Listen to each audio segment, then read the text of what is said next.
दोस्तों ये एक हिंदू लड़की शहनाज के कबूल इस्लाम की सच्ची कहानी है जो हमने मौलाना कलीम सिद्दीकी साहब की किताब अरमगान से ली है।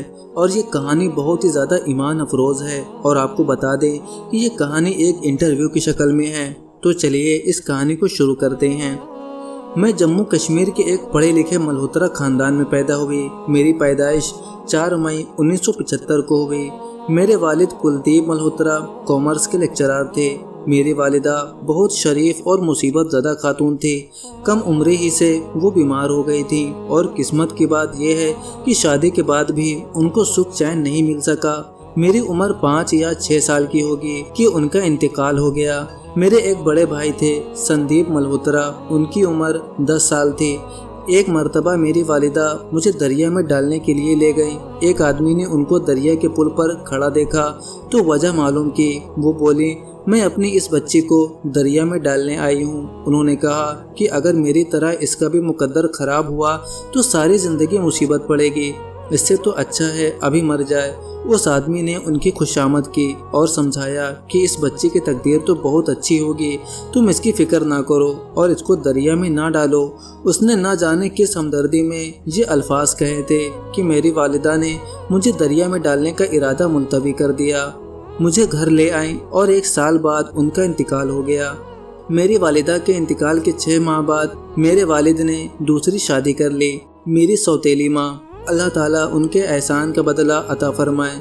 उनका बर्ताव मेरे साथ बड़ा सख्त था। मुझ पर काम का बहुत बोझ रहता था। सख्त हालात में मैंने मैट्रिक्स पास किया। मेरा घर मेरे लिए जेल बल्कि जहन्नुम की तरह था। मैं घर के मजालिम से इस कदर तंग आ गई, खुदकुशी की नाकाम कोशिश की। एक बार नींद की बहुत सारी गोलियां खा ली। कई बार पहाड़ पर चढ़कर गिरने की कोशिश की, मगर मेरे करीम अल्लाह को मुझे नवाजना था, इसलिए खुदकुशी की कोई कोशिश कामयाब ना हुई। मेरी सौतेली वालिदा हमारे वालिद साहब को मेरे खिलाफ शिकायत लगाकर भड़काती रहती। वो मुझ पर तरस खाने के बजाय मुझे डांटा करती थी। मैं मंदिरों में जाती, मज़ारों पर जाती और बजाय पूजा के मैं ये सवाल करती कि मुझे बताओ मेरी अंधेरी रात की सुबह कब होगी भी या नहीं। मगर वो बेजान मेरे सवाल का जवाब क्या देते। काश मैं कुरान की इस सदा को जानती तो इन बेजुबान चीज़ों से मुंह मारती। मैं आज कुरान करीम पढ़ती हूँ तो ख्याल आता है कि कुरान की ये आयत मेरे ही बारे में नाजिल हुई थी, जिसका तर्जुमा है, अगर तुम इसको पुकारो तो वो तुम्हारी पुकार नहीं सुनते, और अगर सुनते तो तुमको जवाब नहीं देते, और क़यामत के दिन मुनकिर होंगे तुम्हारे शरीक ठहराने के, और कोई खबर रखने वाले की तरह नहीं बतलाएगा। एक रोज़ मैंने एक कब्र में मुर्दे को दफन होते देखा तो मैंने अपनी सहेली से कहा कि मेरी कब्र ही बनाना, मुझे जलाना नहीं। मेरी सौतेली माँ रोज़ मुझे डांटने और वालिद साहब से डटवाने के लिए नई नई बातें निकालती थी। उन्होंने एक रोज़ मुझ पर पर्स से 500 रुपये निकालने का इल्ज़ाम लगाया। मेरी बर्दाश्त की हद हो गई। मुझे ये भी ख्याल आया कि उन्होंने आज मुझ पर चोरी का इल्ज़ाम लगाया है। मेरा वजूद उनको गवारा नहीं, न जाने कल कोई इससे बड़ा इल्ज़ाम मुझ पर लगा दें। मेरे पास 100 रुपये थे, चंद जोड़े कपड़े और वो रुपए लेकर मैं निकल पड़े और घर हमेशा के लिए छोड़ दिया। सवाल, अपने कबूल इस्लाम के बारे में बताइए। जवाब, मैंने असल में वही बताने के लिए बात शुरू की है। मेरी सौतेली माँ का एहसान है कि उनके मजालिम ही मेरी हिदायत का सबब बने। मेरे करीम और हादी रब पर कुर्बान, जिसने जुल्म के अंधेरों से निकाल कर मुझ पर रहमत और हिदायत की बारिश फरमाई। मैं घर से निकली तो एक कपड़े बैग मेरे हाथ में था। हमारा घर एक तंग गली में था। मैं गली से निकल रही थी। मेरे वालिद कॉलेज से आ गए। वो मेरे बराबर से निकले, मगर उनकी निगाह मुझ पर नहीं पड़े, वरना वो मुझे इस तरह सामान के साथ जाता देखकर वापस ले जाते और न जाने क्या करते। मैं रेलवे स्टेशन पहुंची। घर से बाहर कभी नहीं निकली थी। मैंने दिल्ली का टिकट लिया और दिल्ली की ट्रेन में बैठ गई। मुझे ये भी मालूम नहीं था कि किस डिब्बे में बैठना चाहिए। फौजियों के एक डिब्बे में चढ़ गई। उन बेचारों ने लड़की समझकर जगह दे दी। गाड़ी चली। रिजर्वेशन टीटी आया। फौजियों के डिब्बे में मुझे देखा तो टिकट मालूम करने लगा। बराबर में बैठे फौजी ने कहा, ये मेरी बहन है। ये मेरे अल्लाह की मदद थी। उस फौजी ने बहन बनाने के बाद सारे रास्ते मेरी बहन की तरह मेरा ख्याल रखा। ऊपर की बर्थ खाली करके उस पर सोने को कहा और बार बार तसल्ली देता रहा कि बहन तुम फिक्र ना करो। मैं आराम के साथ दिल्ली पहुंची स्टेशन से बाहर निकली तो सामने से बस आती दिखाई दी। मैं उस पर चढ़ गई। मेरी सीट के आगे 2 नौजवान लड़के बैठे थे जो आपस में बातें कर रहे थे। उनकी बातों से मुझे शराफत का एहसास हुआ। मैंने उनसे कहा, भैया मुझे यहाँ दिल्ली में कोई गर्ल्स हॉस्टल बता दो। उन्होंने मुझसे मेरा पता मालूम किया। मैंने अपना पता बता दिया। वो मेरी शक्ल को भांप गए। उन्होंने कहा, गर्ल्स हॉस्टल दूर है, आप ऐसा करें कि हमारी बहन से मिल लें, थोड़ी देर वहाँ आराम करें, वो पढ़ी लिखी हैं, आपको गर्ल्स हॉस्टल पहुँचा देंगी। उनके घर में कोई मर्द भी नहीं है। मुझे उनकी शराफत की वजह से इत्मीनान हो गया। वो मुझे साउथ एक्सटेंशन अपनी बहन के पास ले गए। उनकी बहन ने मेरे साथ बहुत अच्छा सलूक किया, नाश्ता वगैरह कराया, 1-2 रोज़ इत्मीनान से रहने को कहा और इत्मीनान दिलाया कि मैं खुद आपको अच्छे हॉस्टल में ले चलूँगी। उनकी बहन ने मुझे अपने एक अजीज इशरत साहब से मिलने को कहा। उनसे मिलने के बाद ही मैं हॉस्टल वगैरह का फैसला करूं। मास्टर साहब के ऑफिस गई। उन्होंने कुछ देर बात करके अपने ऑफिस की एक औरत को बुलाकर उनके साथ अपनी बेवा बहन के पास भेज दिया। उनके एक अजीज आरिफ साहब थे जो उनके यहाँ आते थे। उन्होंने मुझे मूर्ति पूजा के बारे में समझाया। उनकी बातें मेरी अकल को बहुत भाईं और मुझे मूर्ति पूजा बड़ी हिमाकत लगने लगी। एक के बाद एक कई मुसलमानों के मामलात, उनकी शराफत और एक नौजवान लड़की के साथ मोहतात शराफत और कुछ इस्लामी तालीमात के तारुफ ने मुझे इस्लाम की तरफ रागिब किया। और एक रोज़ मैंने आरिफ साहब से मुसलमान होने की ख्वाहिश जाहिर की। उन्होंने मुझे समझाया कि ईमान हर इंसान की सबसे बड़ी ज़रूरत है। अगर तुम परेशान हाल हो, हमारे यहाँ रह रही हो, किसी मजबूरी या हमारी थोड़ी सी हमदर्दी का बदला देने के लिए इस्लाम कबूल करना ठीक नहीं, लेकिन सोच समझकर अपनी सबसे बड़ी ज़रूरत जानकर इस्लाम कबूल करना चाहती हो, तो इससे ज़्यादा हमारे लिए खुशी की बात और क्या होगी कि हमारी एक बहन हमेशा हमेशा की दोज़ख की आग से बच जाए। मैंने बहुत इत्मीनान और खुशी से इस्लाम कबूल करने को कहा। उन्होंने मुझे कलमा पढ़ाया। मैंने इस्लामी तालीमात हासिल करने की ख्वाहिश जाहिर की तो उन्होंने मुझे मेवात भेज दिया। इब्तिदा में ज़रा परेशानी हुई मगर बाद में मानूस हो गई। इस्लामी तालीमात के सिलसिले में मेरा वहाँ रहना बहुत मुफीद साबित हुआ। नमाज वगैरह अल्हम्दुलिल्लाह अच्छी तरह याद हो गई। 9-10 महीने में कुछ कुरान शरीफ और उर्दू पढ़ना भी मैंने सीख ली। सवाल, मौलाना जावेद अशरफ नदवी से आपकी शादी कैसे हुई? जवाब, मेवात से दिल्ली आई तो आरिफ साहब ने बाराबंकी के एक लड़के से मेरा रिश्ता करा दिया। वो लड़का दीनदार नहीं था। मेरे लिए अब दीन ही सब कुछ था। मैंने डरते डरते आरिफ साहब से कहा कि मेरे लिए किसी दीनदार लड़के को तलाश करें, चाहे बिल्कुल फ़कीर ही क्यों ना हो। मेरी ख्वाहिश पर उन्होंने वो रिश्ता रद्द कर दिया।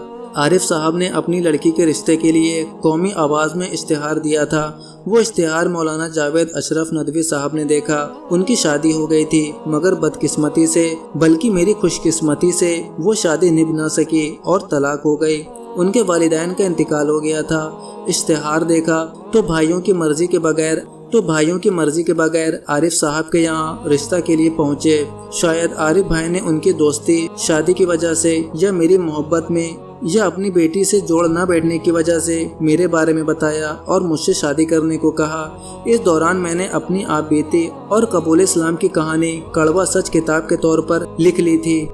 आरिफ साहब ने मौलाना को वो किताब दिखाई। मौलाना किताब देखकर बहुत मुतासिर हो गए और मुलाकात की ख्वाहिश जाहिर की। मुलाकात हुई और निस्बत तय हो गई। चंद रोज़ के बाद एक दिन जोहर की नमाज में मेरा निकाह हो गया।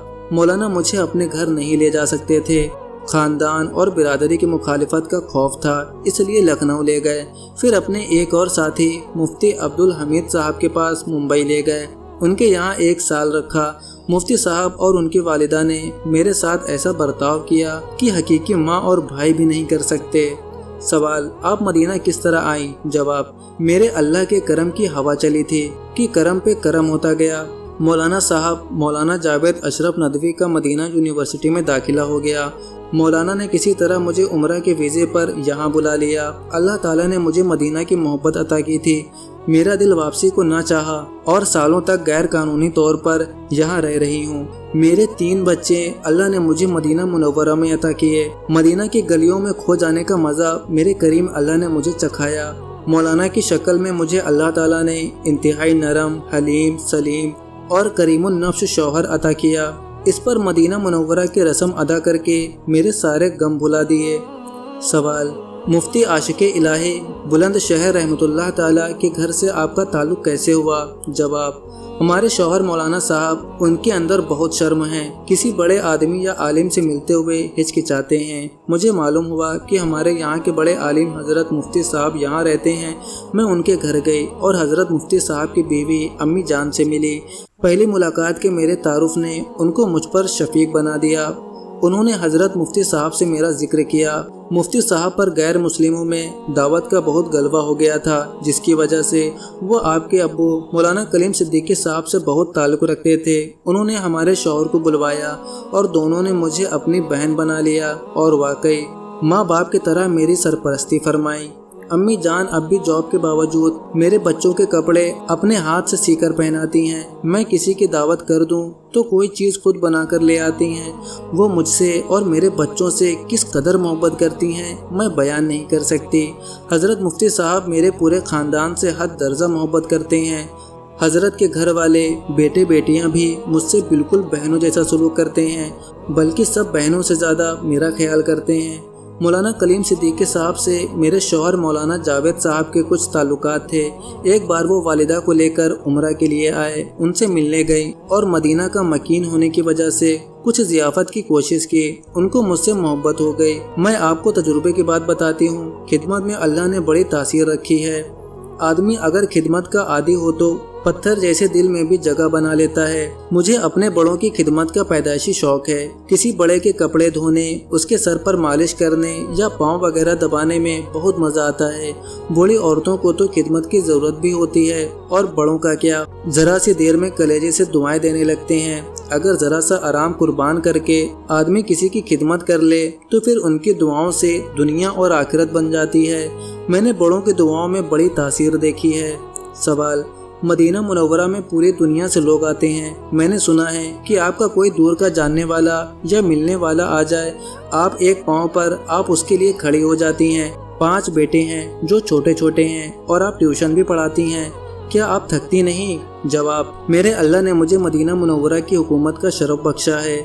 यहाँ के पानी और फिज़ा में इकरामे ज़ईफ़ और मेहमानों की खातिरदारी रखी है। हम गैर इख्तियारी तौर पर मजबूर हो जाते हैं कि मदीना के मेहमानों की खिदमत और ज़ियाफ़त का मज़ा लें। मेरे दिल में आता है कि हमारे रसूल सल्लल्लाहु अलैहि वसल्लम के मेहमान हैं और आप सल्लल्लाहु अलैहि वसल्लम तक हमारे हालात पहुँचने हैं। अपने मेहमानों की ज़ियाफ़त से आप किस कदर खुश होते होंगे। जब ये बात हो तो थकन का मतलब क्या? इस ख्याल से भी खुशी और मज़ा महसूस होता है कि हमें रसूलुल्लाह सल्लल्लाहु अलैहि वसल्लम के मेहमानों की ज़ियाफ़त और खिदमत का शरफ मिल रहा है। मैं तो बच्चों की खिदमत भी अल्लाह का हुक्म समझकर करती हूँ और ट्यूशन अपने शरीफ और मसाइल से बोझ के अंदर दबे हुए शौहर का बोझ कम करने के लिए पढ़ाती हूँ। मुझे अल्हम्दुलिल्लाह इस नियत की वजह से हर काम में मज़ा आता है, करने के बाद फरहत होती है।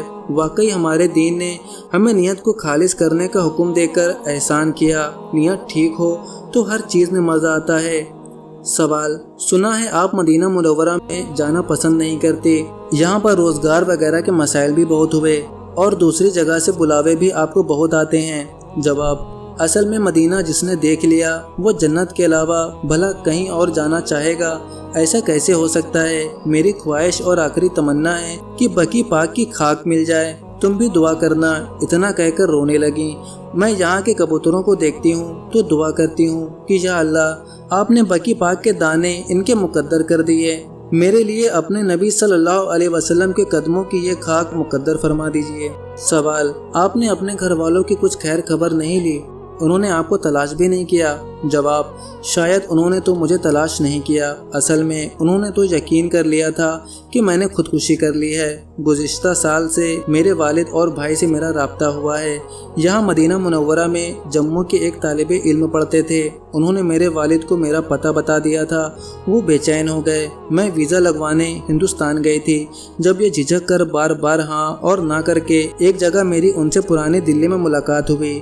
वो बहुत रोए। जब मैंने सारे हालात बताए तो वो बहुत नादिम हुए। अब वो मुझे दूसरे तीसरे रोज़ फ़ोन करते हैं। मौलाना जावेद अशरफ और मैंने उनको इस्लाम की दावत भी दी है। उन्होंने बुत परस्ती छोड़ दी है।